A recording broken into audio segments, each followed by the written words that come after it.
estressado, entendeu? Ele não tava com um saco nenhum. Ele falou, você vai comer sim. Eu falei, eu não vou comer, eu não vou comer. Oi, pessoal! Bom, hoje eu estou aqui novamente com minha roupinha de escola japonesa para gravar a continuação, contando para vocês como foi minha experiência na escola japonesa. Eu gravei a primeira parte contando como foi o meu primeiro dia de aula lá na escola japonesa, né? E vocês curtiram bastante e pediram para eu continuar contando a minha história, da minha trajetória. Então hoje eu estou aqui para contar para vocês, né, como foi depois de alguns dias e como que eu aprendi japonês, quanto tempo eu levei para aprender o japonês. Então se vocês querem mais vídeos assim aqui no canal, já deixa muito like logo de início, se inscreve aqui no canal se você é novo e ainda não é inscrito e bora lá! Vou conversar como se fossem amigos, né? Porque, como se fosse não, como se fossem amigos mesmo, porque eu não tenho nem roteiro. O negócio vai ser assim, papo. Então, pra quem não assistiu a primeira parte do vídeo, eu contando como foi o meu primeiro dia de aula, quando eu cheguei no Japão, assistam pra vocês entenderem esse vídeo aqui, né, que vai ser a continuação. Então, gente, depois do meu primeiro dia de aula, né, que eu não entendia nada do japonês, foram se passando os dias. Então, eu fiquei, como eu falei no último vídeo, na primeira semana sem almoçar na escola, eu ficava meio período e voltava pra casa. Na segunda semana, eu podia levar marmita. Então eu levava comida de casa e almoçava com o pessoal na escola pra ir me adaptando aos poucos, né? Porque a comida da escola japonesa é bem diferente. O almoço deles é bem diferente, tanto que todo mês vem um cardápio falando o que vai vir durante todos os dias, tipo de segunda a sexta, qual comida vai vir segunda, terça, quarta, quinta e sexta, tipo cada dia vem um tipo de comida diferente. Tem o menu da escola, né? Então pra eu ir me acostumando aos poucos, vamos fazendo assim. Na primeira semana eu fiquei sem nada, eu ia embora na hora do almoço. Na segunda eu levava minha marmita e na terceira eu já comecei a comer na escola. E aí já começa a saga, né, gente? Porque a pessoa, como eu não sabia falar japonês, às vezes vinha tipo sobremesa que era frutas, porque lá no Japão vinha tipo muitas frutas de sobremesa. Sei lá, no inverno vinha pocan, que se fala. Pocan se fala aqui no Brasil também, né? A mesma coisa. Mas vinha laranja, morango, pêssego, melão, enfim, essas frutas. E aí, como que eu ia falar pro professor que eu não comia frutas porque o meu estômago rejeita? Não é frescura, gente. Desde pequena eu nunca comi fruta porque... Nunca comi não, né? Tipo, eu já provei, mas eu passo mal quando eu como. Só que como eu tava na escola, eu não sabia falar, entendeu? Pro meu professor. Aí vocês vão falar, mas Thalita, tinha tradutora! Só que assim, mesmo com a tradutora, eu que tinha que chegar e falar pro professor, entendeu?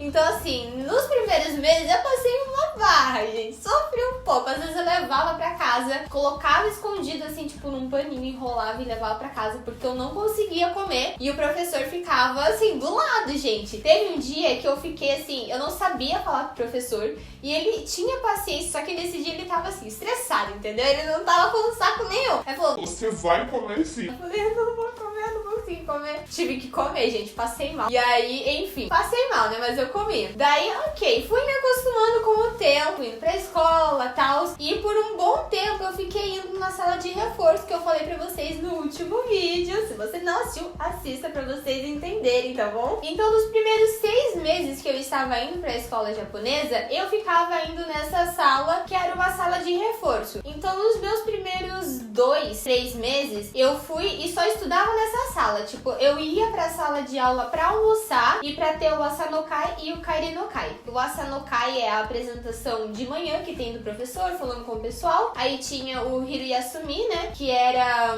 o recreio, e antes tinha o almoço, que é o Hirugohan. E aí tinha o Kairinokai, que todo mundo se unia na sala novamente pra fazer, não é uma apresentação, mas é tipo uma despedida, entendeu? O professor fala tal, como foi o dia, como vai ser no próximo dia, encerra tudo bonitinho e dá sayonara. Então, aí, ok, eu só fazia essas coisas. Eu ia de manhã, no horário do almoço e na hora de ir embora pra sala de aula. Fora isso, eu ficava na sala de reforço. Então, e na hora da educação física eu participava também com o pessoal. Mas fora essas aulas, eu ficava nessa salinha de reforço, fiquei por uns 2, 3 meses. Aí depois desses 3 meses que eu fiquei nessa salinha de reforço, eu fui aos poucos participando de algumas aulas na sala mesmo com a galera. galera japonesa. Porque nessa sala de reforço, como eu falei, tinha o pessoal que era estrangeiro. Então tinha filipino, peruano, tinha brasileiro também. Conheci brasileiros pra minha sorte. E tinha a brasileira da minha sala também, né? Sala de aula que ela me ajudava. Só que ela não participava dessa sala de reforço porque ela já sabia japonês, né? Então não precisava. E aí, ok, depois desses 3 meses fui aos poucos começando a participar das aulas, né? Normal. Então eu comecei com umas aulas mais tranquilas, tipo ciências,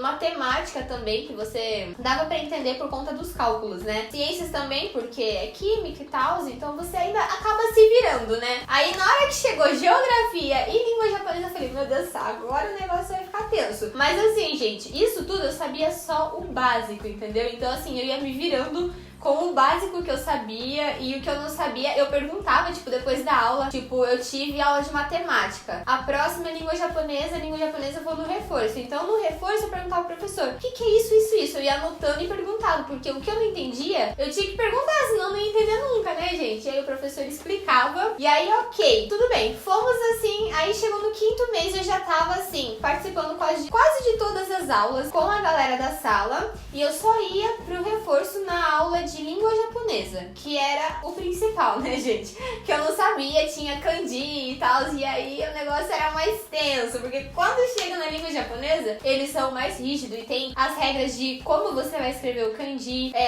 como fala também a palavra lá? A sequência que você vai escrever o kanji, porque eles focam muito nisso também, e na hora da prova, eles cobram isso de você também. Então, tipo, se tem um kanji do meu nome, Matsura, se eu escrever, tipo, na sequência errada, eles vão ver, porque tem como descobrir se você escreveu da forma errada, e aí você perde ponto, gente. Então, assim, é bem complexo a língua japonesa. Essa aula é bem complexa mesmo. Então, eu levei 6 meses pra começar a participar na sala de aula com a galera. E aí, depois de 6 meses, tirando a dúvida do pessoal, tipo, Thalita, depois de quanto tempo você começou a aprender japonês? Depois de quanto tempo você falava japonês? Eu levei 6 meses pra aprender o básico, gente. Então, assim, eu sabia me comunicar com as meninas da minha sala, por exemplo. Às vezes ela ia na minha casa, a gente conversava bem o básico, mas eu sabia me virar, sabia sair com elas, pedir uma informação, mas não era fluente, era o básico mesmo, sabe? Sabe quando você tá aprendendo inglês? Aí você sabe o básico, você já começa a conversar com umas pessoas assim, você fala, nossa, tô conseguindo me comunicar e compreender o que a pessoa tá falando. Eu tava tipo isso. Então eu já fiquei feliz. E aí o pessoal da minha escola ficou muito impressionado, porque, tipo, em 6 meses eu já sabia o básico, conseguia escrever alguns kanjis, eu aprendi bem rápido, né? Então o diretor dessa escola que eu tinha entrado ficou tão impressionado que ele chamou 2 ou 3 outros diretores de outras escolas que era da mesma região pra ir me conhecer. Ele falou, aí ele me chamou na diretoria, né? E falou, olha, Thalita, esses 3 aqui são diretores de tal escola e tal escola. Eu falei, ai, me cumprimentei eles, né? E aí ele começou a falar, eu não entendi muito, né? Porque eu sabia só o básico. Aí ele começou a falar pro pessoal, pros diretores, me elogiando e tal. E aí eu falei, gente, nossa, a pessoa ficou felizona, né? Porque assim, pensa, você chega num país com uma língua totalmente diferente, você chega numa escola, a galera fala uma outra língua, né? Você não entende nada. E aí depois de 6 meses o diretor da escola te elogia, você fica muito feliz, né? E eu tinha uma amizade muito grande com esse diretor. E depois que eu mudei de escola também, eu fiz uma amizade muito grande com o diretor. Os 2 diretores da escola que eu estudei, da escola primária, ensino fundamental, eu tive uma amizade muito boa, tanto que depois que eu me mudei de escola, né? Que eu mudei, não fiquei muito tempo nessa primeira escola que eu entrei no Japão. Se vocês quiserem, eu posso contar um vídeo como foi mudar de escola. E foi nessa escola que eu tive a professora que tinha um ranço da minha pessoa. Aí o assunto é mais longo e, gente, o vídeo vai ficar longo, então eu não vou contar aqui pra vocês. Mas se vocês quiserem, eu posso gravar a continuação e aí eu conto todos os babados dessa professora. Então deixa muito like se vocês querem. Bom, e aí continuando, o diretor tinha chamado esses outros 3 diretores pra me conhecer. E assim, os japoneses, eles prezam muito pelo esforço, sabe? Dos estrangeiros. Dos estrangeiros. Então quando ele vê um estrangeiro assim, sei lá, tanto brasileiro, peruano, qualquer estrangeiro que for, se esforçando, sabe? Tendo aquele esforço pra aprender a conversar, se comunicar e conhecer, pode falar, a cultura deles e, sabe, aprender mais, eles ficam muito felizes. Pelo menos da minha escola, eles ficaram muito felizes, eles sempre prezaram por isso. Então eu acho que isso foi um dos motivos dele ter chamado os outros diretores pra me conhecer. E assim, foi muito legal, uma coisa que eu nunca vou esquecer, né? Pra mim foi marcante, eu fiquei muito feliz. Bom, pessoal, então esse foi o vídeo, essa foi a história, assim, de depois de algum tempo que eu aprendi o japonês, né? Respondendo a pergunta de vocês, eu levei 6 meses pra aprender o básico do japonês, tá, gente? Eu não era fluente em 6 meses. Depois de 6 meses eu sabia me comunicar com o básico e compreender uma coisa ou outra, escrever um pouco, mas já sabia falar também. Mas se vocês querem a parte 3, contando como foi mudar de escola, porque depois de meio ano ou um ano, eu mudei de escola e aí sim, gente, começa as coisinhas que aconteceram, né? O ranço da professora, outros babados. Então se vocês querem a parte 3 desse vídeo, já deixa muito like. Comentem aqui também falando, Thalita, grava a parte 3. Se tiver bastante like, eu já trago rapidinho pra vocês, tá bom? Se inscreve no canal se você é novo e ainda não é inscrito. Segue a gente lá no Insta também e no TikTok, que fora aqui do YouTube também a gente posta lá TikTok interagindo com vocês, nos stories lá do Insta também. E é isso, gente. Um beijão pra vocês e matane! Bye, bye!